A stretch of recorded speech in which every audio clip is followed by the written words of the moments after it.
নমস্কার, ভতেশ্বর study class চ্যানেলে তোমাদের স্বাগত। তোমাদের জন্য একটি গুরুত্বপূর্ণ আপডেট, একদম লেটেস্ট আপডেট তোমাদের কাছে প্রোভাইড করছি। সরকারি বিমান সংস্থায় নিয়োগ 2025, যেখানে তোমাদের গ্রুপ ডি, গ্রুপ সি এবং অ্যাসিস্ট্যান্ট পোস্টে নিয়োগ করা হচ্ছে। যোগ্যতা হলো ক্লাস 8 পাশের ক্যান্ডিডেট তারা গ্রুপ ডি পোস্টের জন্য আবেদন করতে পারবে, মাধ্যমিক পাশের ক্যান্ডিডেট আবেদন করতে পারবে এবং গ্র্যাজুয়েট পাশের যারা ক্যান্ডিডেট তারাও আবেদন করতে পারবে। এখানে তোমাদের বেতন 27,000 টাকা থেকে 51,000 টাকা প্রতি মাসে তোমরা বেতন পাবে। এখানে মেল ফিমেল বোথ ক্যান্ডিডেটই আবেদন করতে পারছে। আবেদন শুরু হয়েছে, কিভাবে ফর্ম ফিল আপ করতে হবে সেইটাও কিন্তু তোমাদের এই ভিডিওর মাধ্যমে দেখাবো। কোনো রকম লিখিত পরীক্ষা হবে না, সরাসরি ইন্টারভিউয়ের ভিত্তিতেই কিন্তু তোমাদের সিলেকশন করছে। এখানে অল ওভার ইন্ডিয়া প্রত্যেক ক্যান্ডিডেটই আবেদন করতে পারবে, ভারতীয় নাগরিক প্রত্যেকে আবেদন করতে পারে। তোমরা অবশ্যই কমেন্টে জানাতে পারো যে কোন জেলা থেকে তোমরা বিলং করছো, তার কারণ তোমরা জানো যে আমি state wise vacancy, central vacancy বা ডিস্ট্রিক্ট লেভেল ভ্যাকেন্সি প্রত্যেকটি ভ্যাকেন্সি তোমাদের কাছে তুলে ধরি। তো অবশ্যই কমেন্টে তোমাদের জেলার নাম প্রত্যেকে জানিয়ে দাও এখনই, ঠিক আছে? তো বন্ধুরা, আমি স্লাইডটা ওপেন করে নিয়েছি। তোমরা এখানে দেখতে পাচ্ছ যে সরকারি বিমান সংস্থায় নিয়োগ 2025, ঠিক আছে। এবার দেখো তোমাদের স্টেপ বাই স্টেপ, আগে প্রথমে পোস্ট, তার কি কোয়ালিফিকেশন, সম্পূর্ণ ডিটেলসটা আমি বলবো। স্টেপ বাই স্টেপ দেখো, প্রত্যেকটি তথ্য কিন্তু তোমাদের জন্য খুব গুরুত্বপূর্ণ। তো দেখো কোন কোন পোস্টে নিয়োগ করা হচ্ছে। অ্যাসিস্ট্যান্ট পোস্টে নিয়োগ করা হচ্ছে, স্টেশন ইনচার্জে নিয়োগ করা হচ্ছে এবং গ্রুপ ডি ক্যাটাগরি হেল্পার পোস্টেও নিয়োগ করা হচ্ছে। এখানে তোমাদের বেতন কত টাকা থাকবে? বেতন হচ্ছে অ্যাসিস্ট্যান্ট পোস্টের জন্য 51,000 টাকা প্রতি মাসে তুমি বেতন পাবে। স্টেশন ইনচার্জ পোস্টের জন্য যদি সিলেক্ট হও তাহলে সেখানে 51,000 টাকা প্রতি মাসে তুমি বেতন পাবে। গ্রুপ ডি ক্যাটাগরি পোস্টে যদি তুমি সিলেক্ট হও তাহলে তুমি 27,000 টাকা প্রতি মাসে বেতন পাবে। এখানে এডুকেশন কোয়ালিফিকেশন কি প্রয়োজন? অ্যাসিস্ট্যান্ট পোস্টের জন্য গ্র্যাজুয়েশন যোগ্যতা প্রয়োজন, স্টেশন ইনচার্জ পোস্টের জন্য গ্র্যাজুয়েশন যোগ্যতা প্রয়োজন এবং গ্রুপ ডি পোস্টের জন্য ক্লাস 8 বা মাধ্যমিক পাশের যারা ক্যান্ডিডেট তারাও কিন্তু গ্রুপ ডি হেল্পার পোস্টের জন্য আবেদন করতে পারে। এখানে এজ লিমিট হচ্ছে অ্যাসিস্ট্যান্ট পোস্টের জন্য 18 থেকে 28 বছর, স্টেশন ইনচার্জ পোস্টের জন্য 18 থেকে 28 বছর, গ্রুপ ডি ক্যাটাগরি পোস্টের জন্য 18 থেকে 25 বছর। এখানে আবেদন মূল্য অ্যাসিস্ট্যান্ট পোস্টের জন্য 118 টাকা, স্টেশন ইনচার্জের জন্য 118 টাকা, গ্রুপ ডি পোস্টের জন্য 118 টাকা। অর্থাৎ এই যে 118 টাকা আবেদন মূল্য লাগছে, এটা জেনারেল ক্যাটাগরি থেকে যারা বিলং করছো, ওবিসি ক্যাটাগরি থেকে, ইডাব্লিউএস ক্যাটাগরি থেকে যারা বিলং করছো তাদেরকেই দিতে হবে। তুমি যদি এসসি, এসটি বা পিডাব্লিউবিডি ক্যাটাগরি থেকে বিলং করো তাহলে তোমার কোনো চার্জ এখানে লাগছে না, অ্যাপ্লিকেশন ফিজ তোমার লাগছে না। পরবর্তী হচ্ছে হু ক্যান অ্যাপ্লাই, কারা আবেদন করতে পারবে? মেল ফিমেল বোথ ক্যান্ডিডেটই এলিজিবল। ভারতীয় নাগরিক প্রত্যেকে আবেদন করতে পারে। জব পোস্টিং, ভারতের বিভিন্ন জায়গায় তোমাদের জব পোস্টিং হবে, বিভিন্ন জায়গায়, ওকে। তো আবেদনের তোমাদের শেষ তারিখ হচ্ছে 10ই মে 2025 হচ্ছে আবেদনের তোমাদের শেষ তারিখ। আবেদন শুরু হয়ে গেছে, প্রত্যেকে আবেদন করতে পারো।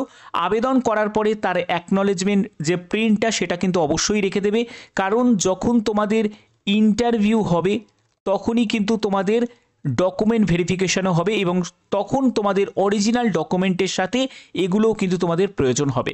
কি কি ডকুমেন্টস এখানে নিড আছে আবেদন করতে গেলে ভালো করে বোঝো। দেখো, প্রথমত যেটি লাগছে সেটা হলো তোমাদের ডেট অফ বার্থের সার্টিফিকেট। আমি এই জায়গাগুলো আগে ক্লিয়ার করে দিই। ডেট অফ বার্থের সার্টিফিকেট অবশ্যই তোমাদের প্রয়োজন। এছাড়া তোমাদের মাধ্যমিকের অ্যাডমিট কার্ড যেখানে তোমাদের ডেট অফ বার্থ মেনশন করা আছে সেটা হলেও হয়ে যাবে। এবার হচ্ছে শিক্ষাগত যোগ্যতা। তুমি যদি গ্রুপ ডি ক্যাটাগরি পোস্টে আবেদন করো তাহলে সেই গ্রুপ ডি ক্যাটাগরি পোস্ট অনুযায়ী তোমাদের 8 পাস স্কুলের তোমাদের সার্টিফিকেট হলেও হবে, অথবা তোমাদের মাধ্যমিকের সার্টিফিকেট, মাধ্যমিকের রেজাল্ট, এটাও কিন্তু তোমাদের প্রয়োজন হবে, ঠিক আছে। এবার হচ্ছে তুমি যদি অ্যাসিস্ট্যান্ট বা স্টেশন ইনচার্জ পোস্টের জন্য আবেদন করো সেখানে তোমাদের গ্র্যাজুয়েশন যোগ্যতা, সেই গ্র্যাজুয়েশন যোগ্যতা তোমাদের থাকতে হবে এবং গ্র্যাজুয়েশন যোগ্যতা তোমাদের সার্টিফিকেট প্রয়োজন হবে, ঠিক আছে। বাট গ্রুপ ডির ক্ষেত্রে এগুলো কোনো তোমাদের হায়ার কোয়ালিফিকেশন যোগ্যতা থাকলেও কোনো অসুবিধা নেই, যদি না থাকে তাহলেও তোমরা কিন্তু 8 বা 10 স্ট্যান্ডার্ডের মার্কশিট বা সার্টিফিকেট দিয়েও কিন্তু আবেদন করতে পারবে। এবার হচ্ছে তোমাদের কাস্ট সার্টিফিকেট অবশ্যই প্রয়োজন, একটা কাস্ট সার্টিফিকেট লাগছে, মানে তুমি যদি এসসি, এসটি, ওবিসি, ঠিক আছে, ইডাব্লিউএস ক্যাটাগরি থেকে বিলং করো তাহলে তোমার কাস্ট সার্টিফিকেট লাগবে। তারপরে হচ্ছে যে কোনো গভর্নমেন্ট আইডি প্রুফ। আমি তো বলবো যে Aadhaar card voter card, driving licence বা যে কোনো তোমার যে আইডি প্রুফ যেটা আছে সবই কিন্তু তোমাদের সঙ্গে নিয়ে যেতে হবে। এগুলো লাগবে।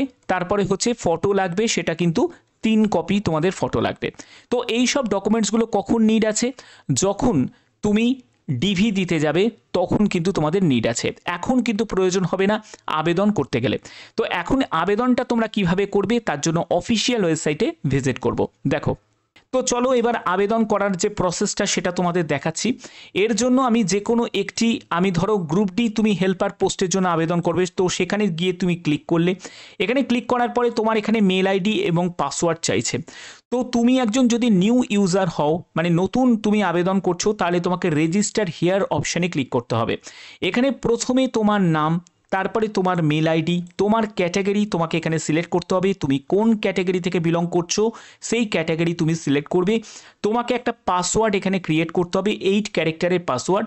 তারপরে সেই পাসওয়ার্ডটাকে তোমাদের কনফার্ম করতে হবে, তারপরে তোমাকে সাবমিট করতে হবে। তো দেখো এই প্রসেসটা আমি কমপ্লিট করছি। তো এগুলো আমি ফিল আপ করে নিয়েছি। এবার তোমাকে সাবমিট অপশানে ক্লিক করতে হবে।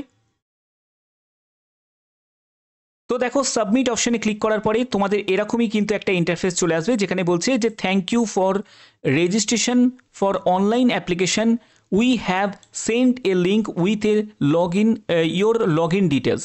সেটা কিন্তু তোমাদের মেলেতে একটা লিঙ্ক আসবে, সেখান থেকেই তোমাদের আবেদনকে কমপ্লিট করতে হবে। তো এখানে আমাকে ওকে করে দিতে হবে এবং সেই লিঙ্ক থেকে, অর্থাৎ তোমাদের ওয়েবসাইট, মানে তুমি যে মেল আইডিটা তুমি এন্টার করেছো সেই মেল আইডিতে তোমাদের একটা লিঙ্ক আসবে, সেখান থেকেই তোমাদের আবেদন কমপ্লিট করতে হবে। ঠিক আছে? তো এটা একদম ট্রাস্টেড সংস্থা, কারণ গভর্নমেন্ট অফ ইন্ডিয়ারই মিনিরত্নের মধ্যে পড়ছে পবন হংস, যেখানে তোমাদের এই নিয়োগটি করা হচ্ছে। পবন হংস যেটি হচ্ছে গভর্নমেন্ট অফ ইন্ডিয়া মিনিরত্নের মধ্যে পড়ছে, তার জন্য এখানে প্রত্যেকে আবেদন করতে পারো। এই যে আবেদন তোমাদের নেওয়া হচ্ছে, যেটা শুধুমাত্র ইন্টারভিউয়ের ভিত্তিতেই কিন্তু তোমাদের সিলেকশন করা হবে। যারা যারা আবেদন করতে ইচ্ছুক তারা অবশ্যই তাড়াতাড়ি আবেদন করে দিও, কারণ এখানে গ্রুপ ডি, গ্রুপ সি সহ বিভিন্ন পোস্টে তোমাদের নিয়োগ করা হচ্ছে।